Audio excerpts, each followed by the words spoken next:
schön, dass ihr da sind, wieder bei uns im Doktorenhof. Mein Name ist Wiedemann Schorsch.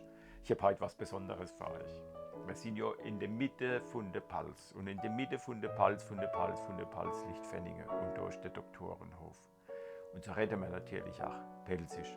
Und ich habe ein Pelzer Gedicht für euch. Ganz ein altes Gedicht, hat einen ganzen lieben Freund von mir geschrieben gehabt. Und ich darf das jetzt vorlesen. Das Gewätz. Gewätz ist einfach das Gewürz. Aber Pelz ist jetzt ein Gewätz. Mein Nachbar Schorsch von vis-à-vis soll frei, die Gret, die lebt nicht mehr. Die hat vor 4 Jahren, wie wir wissen, im Herbst ganz plötzlich sterben müssen.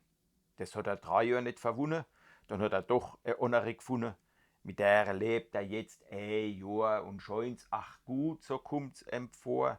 Doch klagt er jetzt schon lange Wochen, seine neue Frau, die kann nicht kochen. Die selig Gret ganz ohne Fetz, die hat grad ein ganz besonderes Gewätz.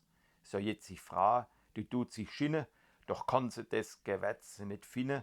Der Schorsch, der hockt daheim und stehend, er war halt das Gewätz gewähnt.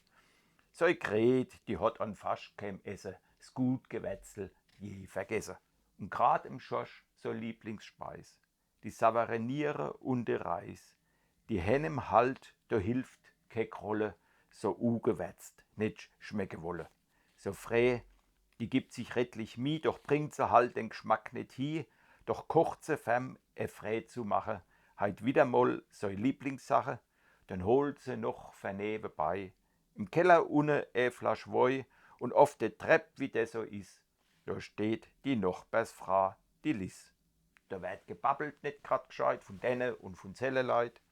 Die Zeit vergeht, sich 12 gleich, da fällt de Frau das Essen oi, doch wenn sie noch so hottig rennt, daheim is Essen auch gebrennt. Sie kreunt und flennt, das tut nix helfen, der Schorsch kommt heim, es ist ja grad 12, er hockt sich hier lang noch de Gavel und schiebt ein Bisse in de Schnabel. Noch am ersten Bisse, jesses nee, da springt er senkrecht in die Höhe, er kreischt verfreht.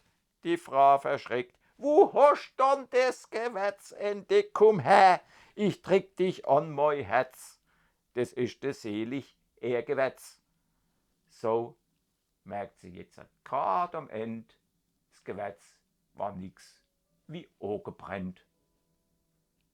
So, lassen nichts anbrennen daheim oder lassen sie ein bisschen anbrennen, kippen ein bisschen Essig dazu neu. Ich trinke jetzt was haben wir? Ein Casanova. Das passt ganz gut zum Essen.